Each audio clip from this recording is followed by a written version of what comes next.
আজকে আবু সাঈদের কথা মনে পড়ছে আমাদের, যে আবু সাঈদের ছবি বাংলাদেশের প্রতিটি মানুষের মনে গেঁথে আছে, এটা কেউ ভুলতে পারবে না।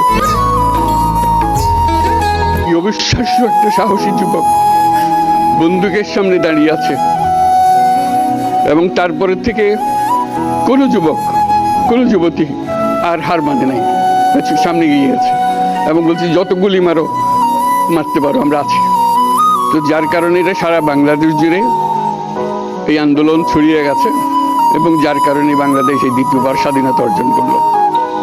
এই স্বাধীনতাটা আমাদেরকে রক্ষা করতেই হবে, শুধু রক্ষা করা নয়, এই স্বাধীনতার সুফল প্রতিটি মানুষের ঘরে পৌঁছাতে হবে, তা না হলে এই স্বাধীনতার কোনো দাম নেই।